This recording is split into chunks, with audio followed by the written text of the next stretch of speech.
What's going on, guys? Yo, Nick here from Straight to the Point podcast. what's up? What's going on? What's going on, man? Yo. We have a special guest here. You want to introduce yourself, buddy? Nice. My name is Nick Rodriguez. I'm currently the keyboard player for Elida Reina y Avante, Come on. and happy to be here. All right, bro. Let's go. All right. Let's go. So, what's up, man?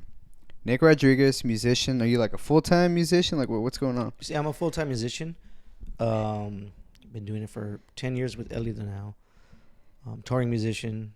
Been fortunate enough to win 2 Latin Grammys with her. Come on, So, congrats, bro. Yeah, it's Yeah. pretty awesome. Okay. So, full-time musician. Like, what made you want to be a musician and then take the leap of being a full-time musician? I think I've always known I Yeah. wanted to be a musician. Man, I remember I was like 3 years old. My parents bought me like this little toy keyboard, and I was just fascinated with it. I took piano lessons like for 6 months when I was 4 years old. Then my piano teacher retired. And then I just started learning by ear.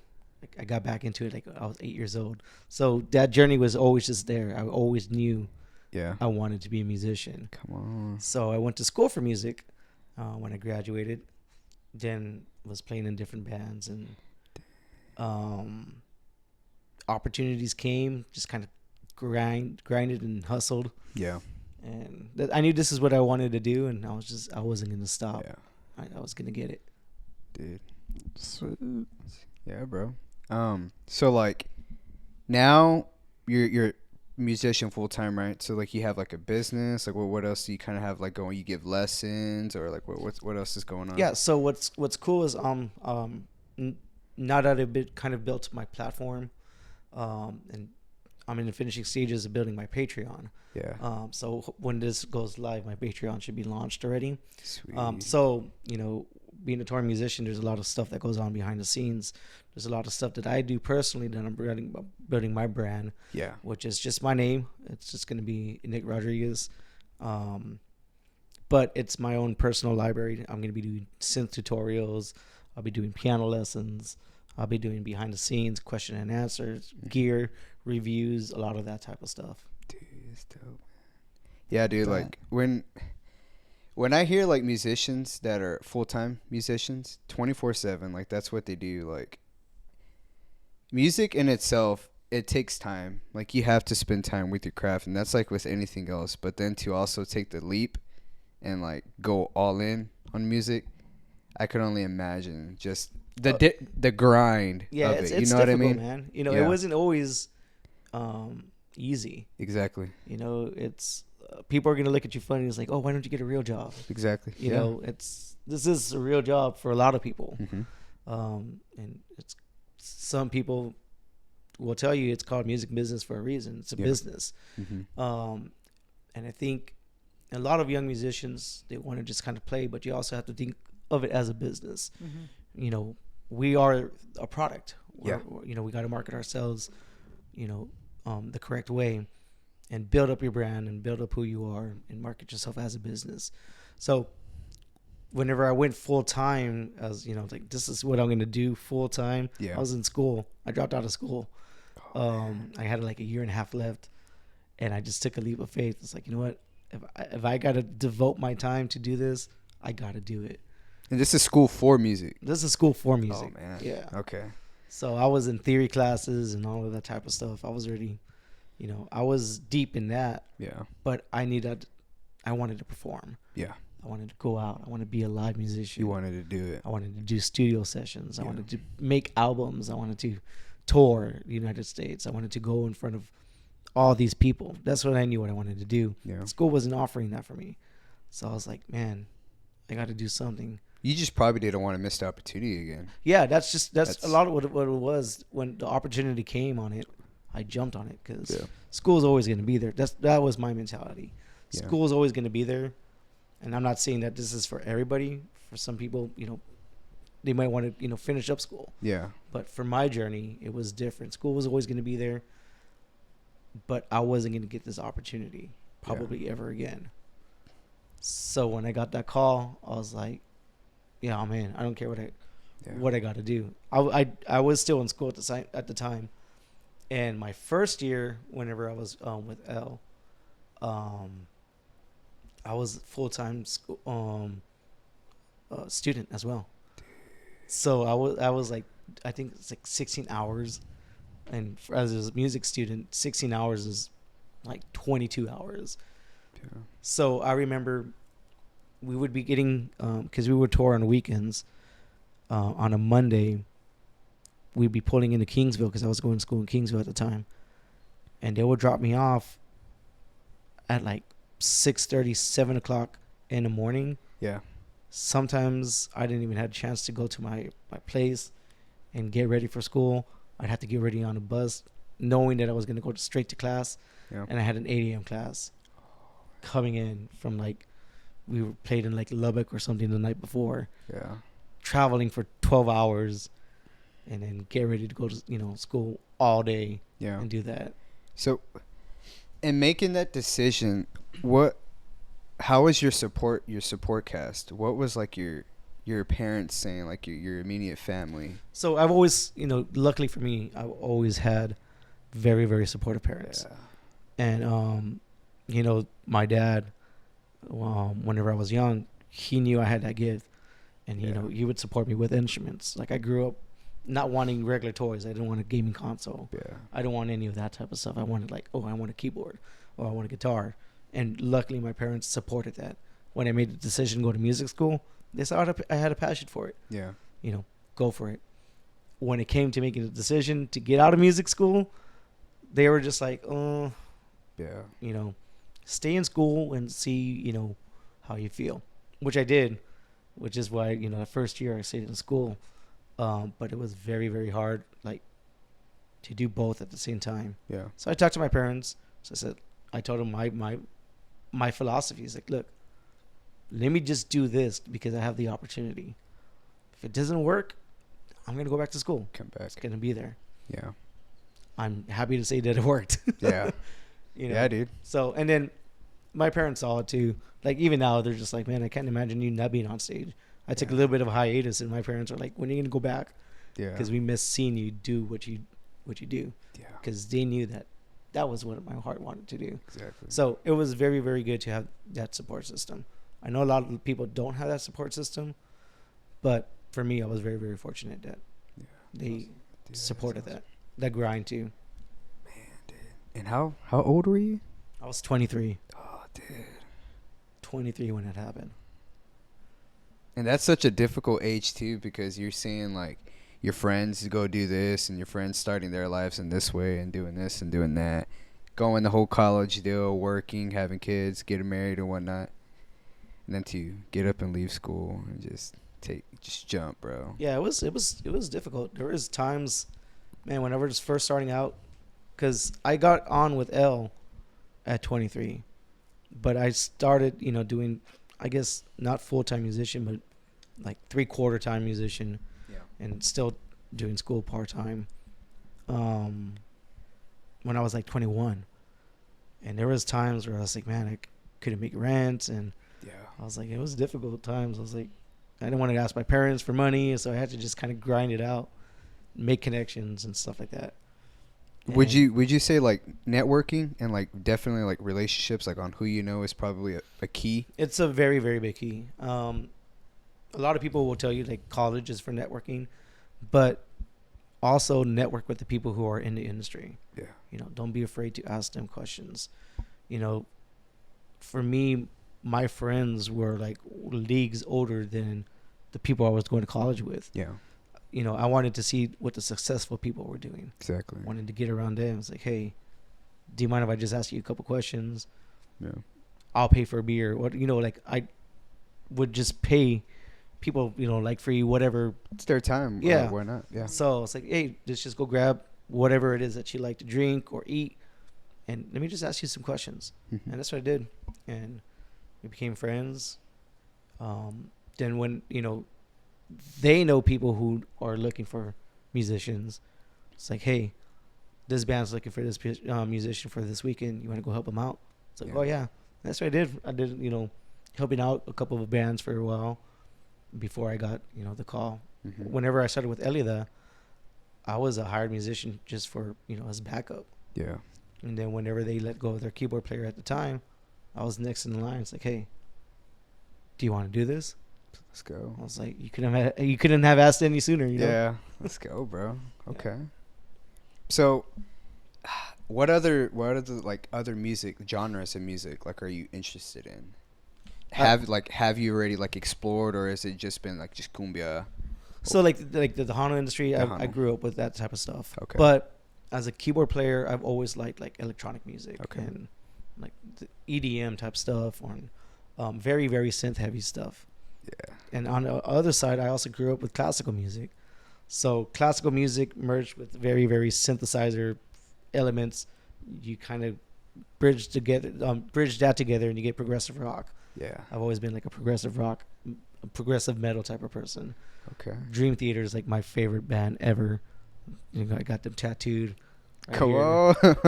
So, Nice. yeah, so it brought the elements of orchestral complexity with the heavy elements and synthesizer elements and kind of spacey out there. Okay. So I kind of experimented with a lot of different things. I grew up on country, the Tejano. When I went to school in North Texas, there was jazz. I dabbled in jazz. Electronic music, a lot of different types of stuff. Yeah.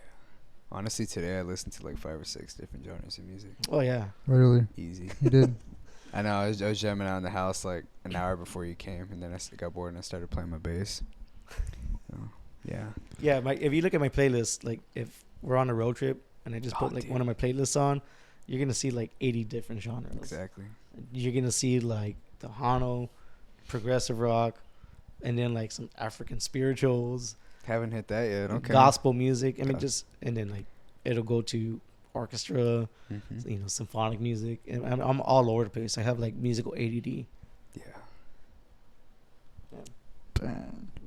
So, what do you have for the people trying to make it in music, or wanting to Like make it in music? advice. Don't give up. Just because it's not happening now doesn't mean it's never gonna happen.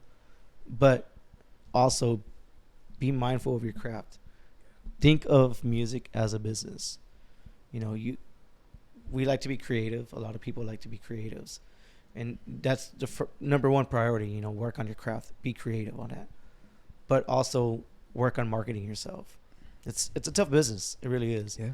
It's tough getting out there, especially when COVID hit. A lot of like music venues started closing down and stuff like that. So for live musicians, the job opportunities became more slim. Yeah. But in order to grind it out, you really have to just work on your craft, look at what successful people are doing, how they're marketing, and just kind of follow that kind of formula. Yeah. Because at the end of the day, we got bills we got to pay. Yeah. Yeah. So it's a business. So what are you going to do to make your business stand out? Okay. Think of it that way. And also network. Go to live shows. If you have to spend out of pocket to buy a VIP ticket, save up, buy a VIP ticket, and when you get the opportunity to ask those artists questions, ask them the questions. Yeah. Because, I remember I went to go see Trans-Siberian Orchestra. Oh, dude. And I had bought their book or the transcriptions and stuff like that. Bought meet and greet. And I asked them, it's like, I had a question about this passage. And, like, what was your creative, mind? And they actually took the time to just like, man, nobody's ever asked that question before. Yeah. So, if you have to spend a little bit of money to get valuable information from people who have made it, I think that's worth it. Mm-hmm. You're going to be gaining, a lot more insight that most people won't get. Most people just buy the VIP ticket to get a picture and stuff like that. I used to buy tickets just to have the opportunity to ask questions. Yeah. So, I'm sure you turned down some gigs, right? Have you ever, here and there? Yeah, here and there. So, why? What are some gigs that you take? What are some gigs that you don't take? That's a good question. In your perspective, or like in a smart decision. Yeah. You don't have to sit here like name names of bands. Yeah, But like no, it's what's just past scenarios, maybe. A lot of it would be my time's valuable. Yeah. And there's a time where you get to that point. Before, I used to take a lot of, whenever I was just trying to make my name, I would take freebies. I would take as many gigs as I could. If I was an opening band, Yeah, I knew I was going to be an opening band for a successful band. And there may be an opportunity for me to meet those people and network. exactly. Mm-hmm. But once you pass that stage, then you have a price for yourself. Yeah, Are you going to lose money by taking this gig, or are you going to make money for taking this gig? And I'd rather be, in a position where I'm going to be positive, yeah, net positive in my income, rather than, going for something that I'm not going to be making. exactly. So again, there's pros and cons to a lot of that type of stuff. I've been fortunate. I'm in a position where I get to choose and stuff like that. And a lot of it is just like, okay, it's too far away. I just can't make it for the pay that they want, which is fine. There's been times where a band will play like in Austin, and it's like, hey, can you come over here? It's last minute. If it's last minute and I have to learn new songs in like a day, like I'm just like, no, I'd rather you get quality rather than me rush through the process and things like that. You also have your word. So if you're having to rush to do gigs and stuff like that, Yeah, like even if the pay is worth it, if I'm rushing and I had to like learn 30 songs in like a night in the gigs tomorrow, it's like I'm not going to do that. yeah, Because I don't want it to sound, not good. yeah, You still have to have the pride and the quality in your work. exactly. So making decisions like that is smart on your end too. It doesn't always have to be financially, but Yeah. Because if you go and you completely screw all the songs up, You just ruin everybody's night, Yeah. bro. yeah, you're gonna ruin everybody's night. But then like out the musicians that are out there Mm-hmm. that are looking, it's like, oh man, we wanted to get this guy for the next gig, and it's like, Yeah. oh man, he sucked. Yeah. Yeah, huh, straight up. Yeah. Yeah. So you mentioned like COVID, a little bit minute ago. Mhm. How was that experience for you personally? COVID happening, everything shutting down. You couldn't even go into movie theaters. Limited to like when we can go to grocery stores and stuff like that. Just get out of the house in general. How was that experience for you? So it was a unreal experience. So when COVID happened, my wife was expecting, and so we were expecting. So I remember everything so vividly. We played in Zapata, and I remember we're having dinner, getting ready before the show. We had just finished sound check. We went to go eat at Pizza Hut, and so I saw on the TV screen, NBA shuts down the rest of the season. Yeah. And we're just kind of talking about it, and it was like, man, what is that going to mean for us? Exactly. The next week the band was supposed to play in Florida. I was just trying to find someone to replace me, because my wife was supposed to deliver when I was going to be in Florida, and I wasn't going to miss the delivery of my baby. So I was looking for a replacement keyboard player for that weekend. That was on Friday. Saturday we played in San Benito, and I traveled down to the valley Saturday morning, went to HEB, and I just remember everything just packed. Like the lines were packed. That's when I knew something was going to happen. I knew whatever it is, it's not going to be the same. Sure enough, Monday, my oldest, she was, I think, 9 at the time. They were on spring break, and they had an extended break, and then my daughter was born. I remember the extended breaks because Yeah. I was in school at the time. Yeah, I was like, yeah. yeah. It But- was just like it was spring break. Everything happened around spring break, and then it was like, okay, let me go buy some food for the week or 2 weeks. Yeah. That 2 weeks turned into a month. That month ended. And then we didn't even go School. back to school. Yeah. School ended, and then everything just turned on to online. So back in 2020, I had made a conscious decision to go back to school, and I was going to nursing school. That's right. So I was doing my prerequisites and stuff like that. So everything was moved online. I finished my semester online. I remember, actually, I was doing a mini semester, and so I was in the delivery room, and my semester started. So I had a surreal as a performing musician. Everything just came to a standstill. So like my majority income was like stopped. So and then my wife was on maternity leave, so we were just kind of like in limbo for a little bit financially. Yeah. You know, but on a personal level, I got to see my daughter be born. I got to see her grow. Yeah. And despite the chaos you know, I got to, imagine she's born, and then the next week I was on the road again. Like, I think back to those times. It's like, man, COVID was in a way a blessing. Yeah. Luckily, the PP, whatever the loans that the businesses had, they were able to cover their employees, so we still got some income. Yeah. Going on. I would do recordings in my home studio as extra income and stuff like that. But I got to see my daughter, grow and stuff like that. So it was a little bit of a blessing for me. But on the music side of things, it was scary. Oh yeah, dude. Because we didn't know, as a band collectively. Dude, I was scared. Now I'm in a totally different industry. You're in. Yeah. Like, everything stopped, bro. Like, Yeah. Everything stopped, and I was like, man, man. when are we gonna get back on the road? Yeah. And that was just my question. It's like, when are we getting back? Do we have any more gigs? Is this the way the world's gonna be from now on? Like, we didn't know. Yeah, exactly. Bro. Now we have so many more resources, and we know more about COVID, and it's not as severe as it was in the beginning. Yeah.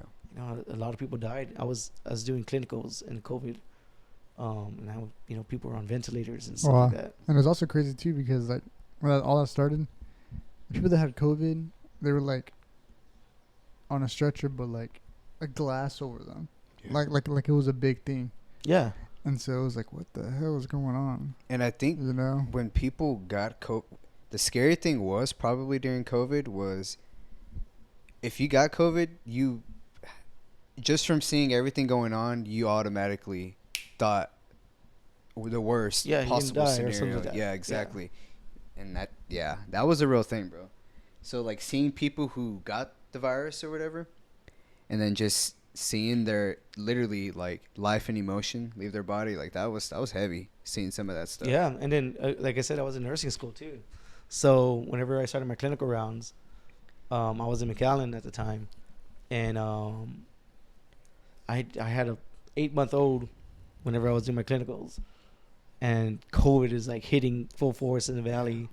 They had to bring in like the trucks and stuff like that for all the bodies and stuff like that. It was scary. Oh yeah, it was scary to be on that side of things. So for all the first responders and all the nurses and stuff like that, we cannot give them enough credit. Absolutely not. Yeah. So you were in nursing school? I was in nursing school. Yeah. And so I was in nursing school. All that happened. And then going back to the COVID situation, I wasn't gigging. I was a full-time student. And my wife lost her job because of COVID. Oh, dang. Wow. So I got the opportunity. I was part-time at a music store near McAllen. And we had a store here, a piano store here in Corpus Christi. So I got the opportunity to be, to have the GM position. That job opened up, applied for it, and they're like, hey, yeah, you can go to Corpus. So I moved my family over here to Corpus, and then I got off the road, but I was still doing music. I was running a music store in a retail business, salesperson, managing inventory, all of that type of stuff, scheduling, marketing, all of that. So I got to use all my skills in one place. And so from there, you kind of laid back off the nursing school after you got the opportunity? Yeah, so I knew we had to make money. We had to get income going on, right? So when my wife lost her job, I went into, okay, I got to be the support. I got to support my family. So I laid off. The music business was still kind of slow, still kind of steadily picking up. it wasn't back to where it is now. You know, there's concerts going on all the time. Back at that time, it was 2021, January 2021. Yeah, and so COVID was still a big thing. So I was like, you know what, I got to take a sacrifice for myself, sacrifice for my family. Let me just get out of the music scene for a little bit. If I need to go back, I'll go back. And yeah, I just kind of I was still in music. I was just performing on the road. Yeah.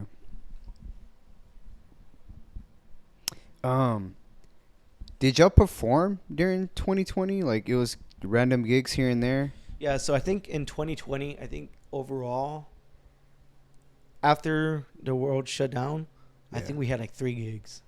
How were those gigs? Knowing the chaos that's going on. Yeah, so I think it was 2 shows in Florida, and I think 1 in like a quinceañera or something like that. And we all masked up. I think I was, since I was also in school, they flew me, and I was scared to fly. Yeah. Cause like airlines, big old germ hub and stuff like that. And so when we landed, we didn't really. I mean, we still tried to 6 feet apart. Yeah. All of that type of stuff. We were still trying to do that. And we usually did meet and greets. We didn't do any meet and greets. Yeah. Straight to our hotel. Exactly. When my gig closed, straight into the washer. Like, it was just like we were just trying to take all the precautions that we could take. Yeah. And then even like the crowds it wasn't what we were used to. Yeah. Because people were still masked up. You can't see any emotions, bro. Yeah, it was so weird. I remember that first gig back, during COVID, as I can still see like the people, and mask, no mask. And, yeah, that savage in the back, the savage in the middle, no mask. Yeah. And everybody was away from him. No. Yeah. Well, And it was weird. It was a weird vibe, man. And yeah, I remember I would do my guitar. I had a guitar, and I would go and interact with everybody. We just all stayed in our own little spots. Yeah. We didn't wear masks on stage, but we were, again, like 6 feet apart. We were in our spot. As soon as the gig was over, mask on, went straight to the hotel. Like, bunch of Germ-X and sanitizer and stuff like that. Yeah, it was weird. Yeah, it's crazy. I think a lot of people don't realize the energy. Not only do people themselves bring just coming to a concert, but musicians, like, we got to bring it. Not just musically talented, emotions and how we perform like that. And I could only imagine just having the mask on and everyone. That's it. It's just very emotionless, and it's just like, you're just there. Yeah, you still hear the screams and stuff like that, but 70% of communication is nonverbal. Yeah. So we vibe off of that as musicians. Exactly. We vibe off of that. We can see when someone's crying, that you're touching them. Yeah.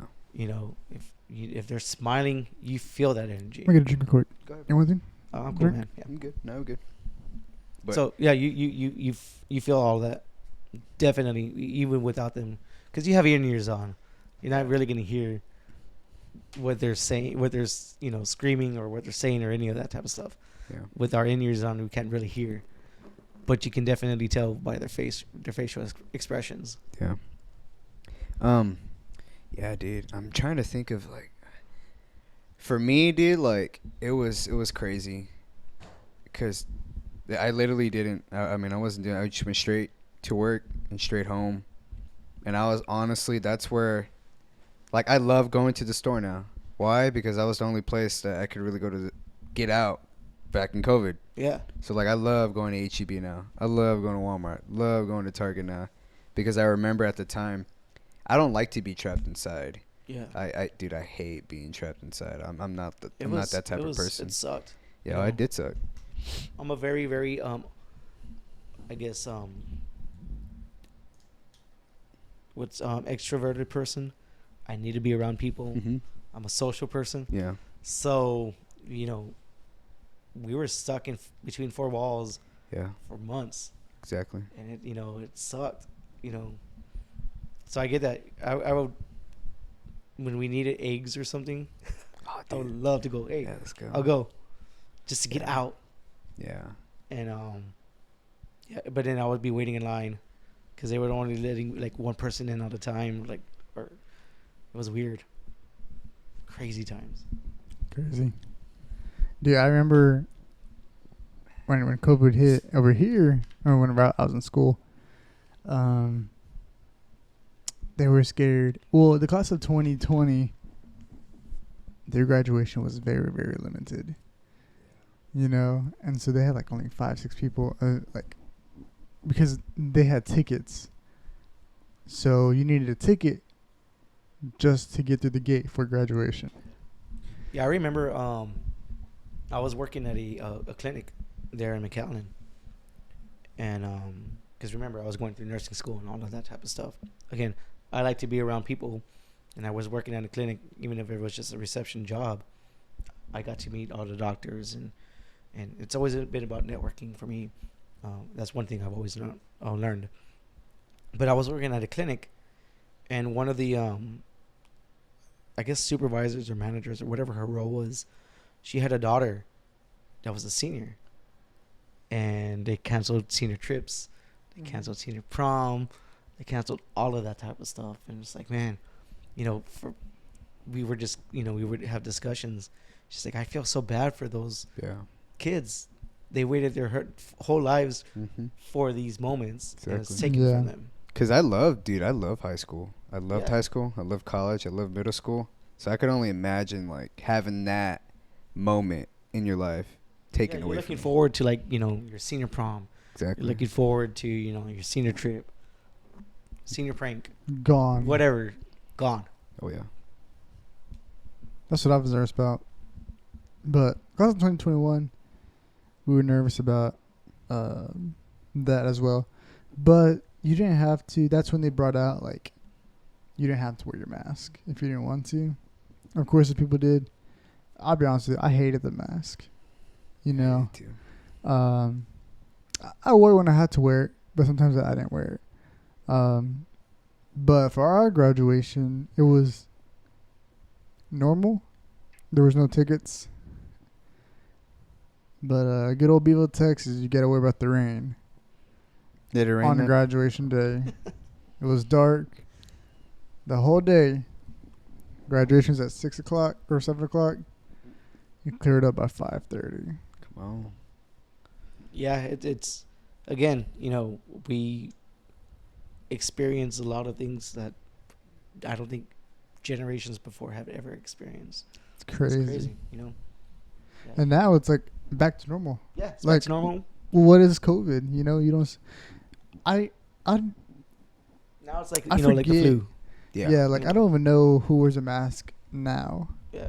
It's like. I still see some of the elderly. They'll wear masks from here and there. But have you ever thought about this is a question that but have you ever thought about was this not fake, but was the shot that they give, did it make it worse? Did it decrease it? Did it increase it? Have y'all thought about it? Was this the government trying to do something? I've whenever I was in nursing school, we had a lot of those conspiracy theories and stuff like that. Opinions, theories. Yeah. And which is, stuff like that's going to happen. Stuff like that's going to happen. Yeah. But me being on the other side, shadowing nurses that are, having patients dying. Yeah. I know that this is a real thing. Obviously, it was real. Yeah. People think it's oh, it's what's going on in the valley. It's just to scare us and stuff like that. Yeah. There's a reason why vaccines. Again, this is just my opinion, and from being studying it and stuff like that. Yeah. There's reasons vaccines were created. Herd immunity. It's a real thing. Yeah. Getting people up to that certain percentage, then it doesn't become as severe. Yeah. Do I think that the immunization made things worse? No, I think it helped, you know, make our bodies and everybody else better prepared for it through herd immunity. That's why we get flu shots. Yeah. Viruses, they mutate, so you're gonna have to, prepare yourself and Prepare your body. Your prepare immune your system. body, for those mutations and stuff like that. That's why there's an annual flu shot and stuff Exactly. like that. But no, I think it was a good thing that it happened. The rollout happened in record time, so I don't think it made it worse. Mm-hmm. Because if you remember back into the first months of COVID, and I saw it, and, there's people that are just dying. Yeah. There was no cure for it. There was no way to prepare your body for it. Yeah. You just had to Yeah. be separated Yeah. and just hope for the best. Yeah. There was people that were, crying. I remember I wasn't allowed to go in any of those rooms, because they wanted to protect the students as well. But I remember hearing, talking to the nurses. It's like, man, this older man was on the phone with his wife, hasn't seen her for 2 weeks, and he's gonna die. He hasn't seen anybody probably. Yeah, Nobody. and he's gonna die. He's already, his lungs failed, and the only way he can communicate with his family, that they're able to say goodbye, is through FaceTime. Wow. Yeah, So the doctors and nurses that were going to these rooms, were they wearing like full-on jumpsuits? full on. Yeah. With like an air pack too? Was that? With like an air pack too? Yeah. Wow. Yeah, it was crazy. They had to shut down an entire wing for Just for COVID patients? COVID patients. Yeah. Wow. But like to go back to like your question, there is a whole lot of different variables on why there was certain opinions, theories, and all that. Granted, some people are healthier than others. Like that's also a real thing too. But the information that we were being given is not necessarily that it wasn't enough, but everything happening, like a chaos happening, not too many people can mentally prepare for that. So when that comes assumptions. Yeah. Opinions, obviously. And it's it's normal. That's gonna happen. Exactly. It's gonna happen. But and a lot of people were, because at the beginning there's a lot of conflicting opinions. well, the government There's a didn't know lot what of to do conflicting either. facts. Yeah. Because this is something so novel, something so new. Yeah. Never experienced it. There's gonna be trial and error and things like that. Exactly. Like we didn't even know where there was multiple where this came from. Yeah. Where it came from, but nobody had an idea where it came from. Where are we gonna start? How to? Yeah. So I think at that point, me personally, I remember like I had to tell because I didn't want to take the shot. Yeah. Me personally, I do have a good immune system. I'm blessed to be very. We're young. Exactly. Exactly. That was my mentality. But then I think it was a realization that my brother, he went into the service. I remember that. And man, I just sat down one day and I'm like, you know what, dude? Like, he's healthy too, There's people, obviously, it's real. They're dying.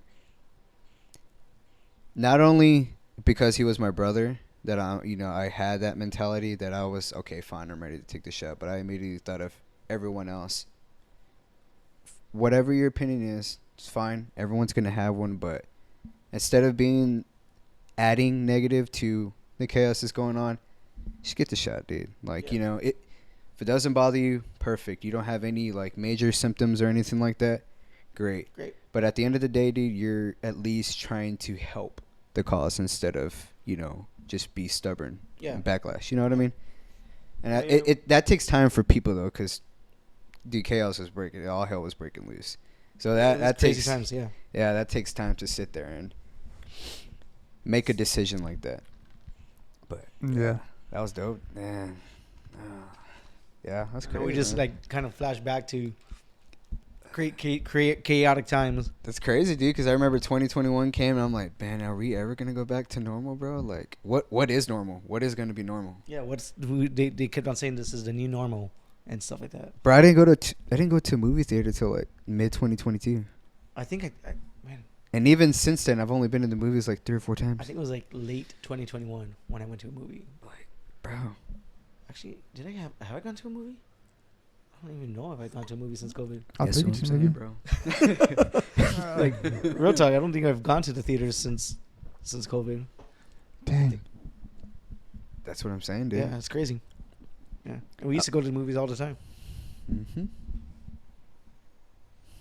But so now going back, fast forward to now, we were talking about energy and stuff like that.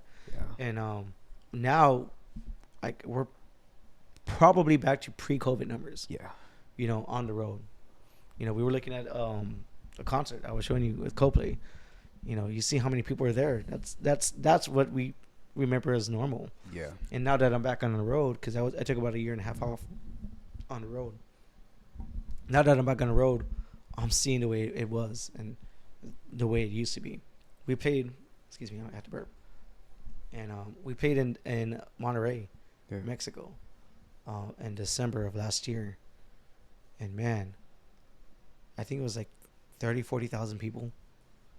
And that's what I remember. Like, this is what music's about. Yeah, this is what it's about. This is what we're sharing and stuff like that. So, seeing that again, and it was just like, man, it felt right again. Mm-hmm. It didn't feel off because the people were not showing up. No, people are showing up now.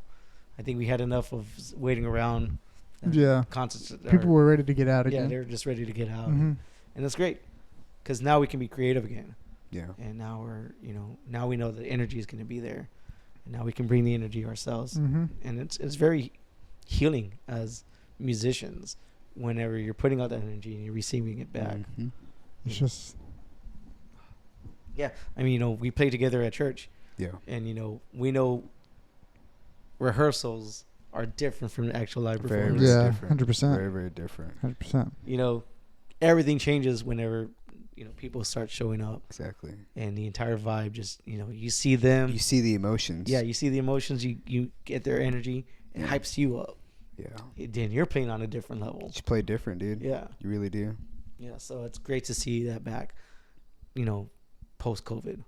Yeah.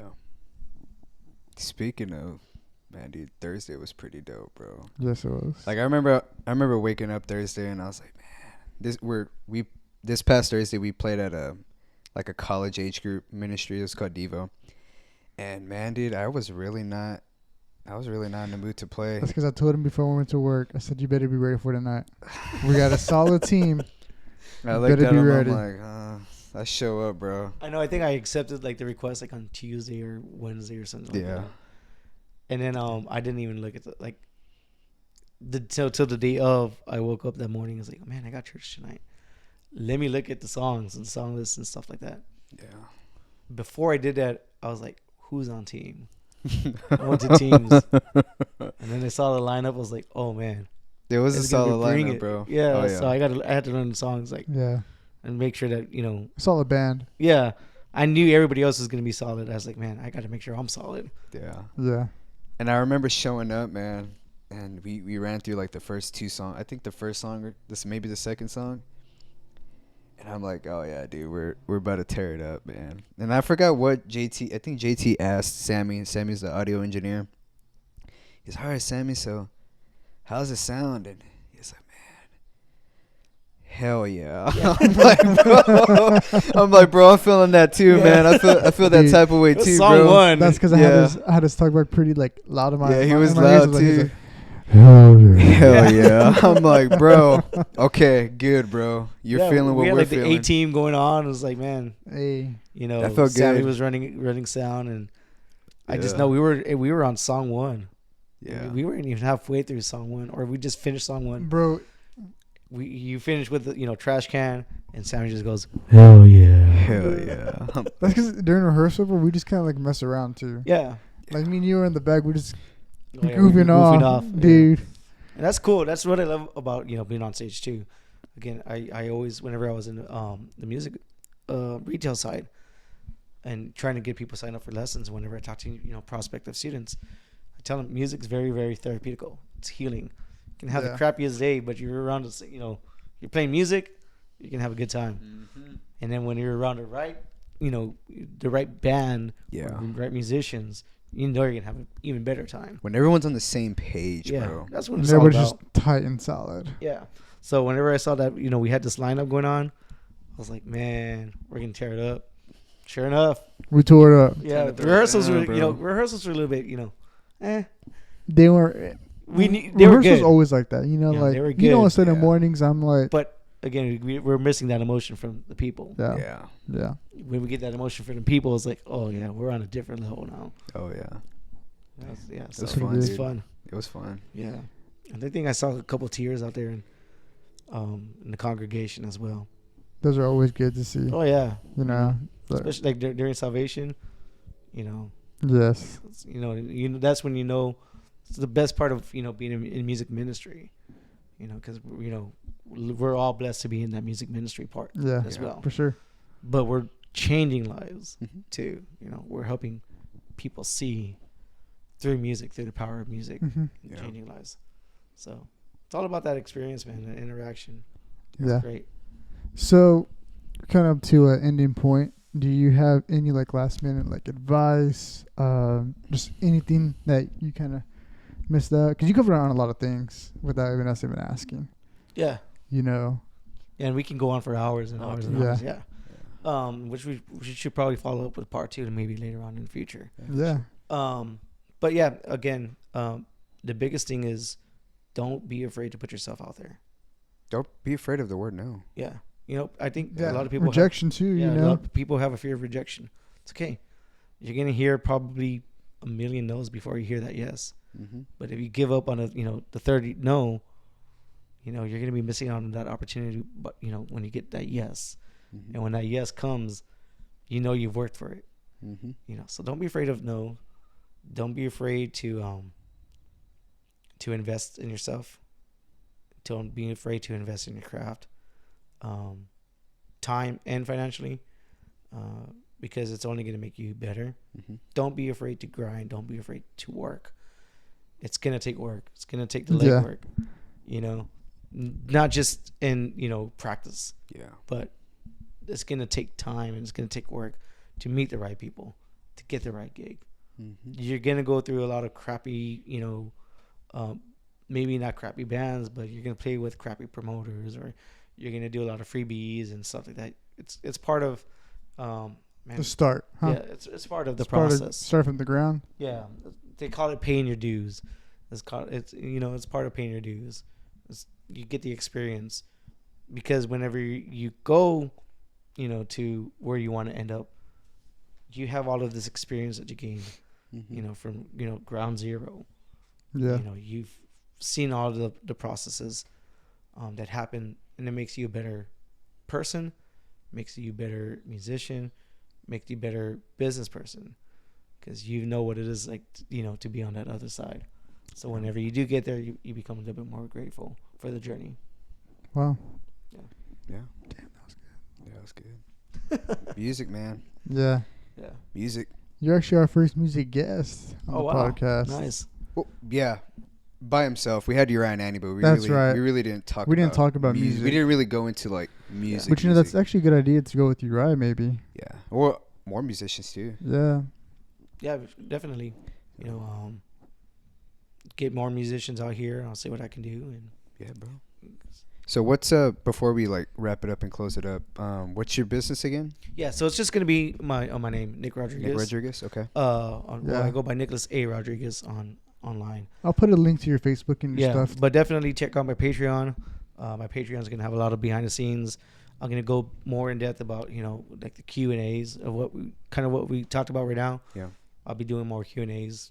My world revolves around keyboards and synthesizers, so I'm gonna be doing lessons, talking about my personal patches, doing deep dives on the songs that we play live. I got the Mhm. scores of everything we play live. Plus, I also give lessons through Patreon as well. Okay. So, Yeah. We'll link it down. One-on-one lessons with me as well. Sweet. Well, I think that's it, bro. that's it. Cool. Thanks, dude. Dude. For real. Thank you. Yeah. Appreciate it, guys having man. Pleasure, bro. As always, thank you guys so much for watching. Be sure to follow Nick's channel, Nick Rodriguez. Nicholas Patreon, Rodriguez. Facebook. And you got a public profile, right? Yeah. Like your, Mhm. you have like what, 5,000 followers? Something like that. Ooh. Facebook famous. We'll put But, links on all down below or wherever. Yeah. I'm gonna put all the links down below in the description. But yeah, Chris, Thanks, guys, for watching. thank you so much for watching. Thanks for having me, guys. For sure, Thank bro. you for Sure. watching. And we'll see you guys next time. See you later, man. Peace. Bye.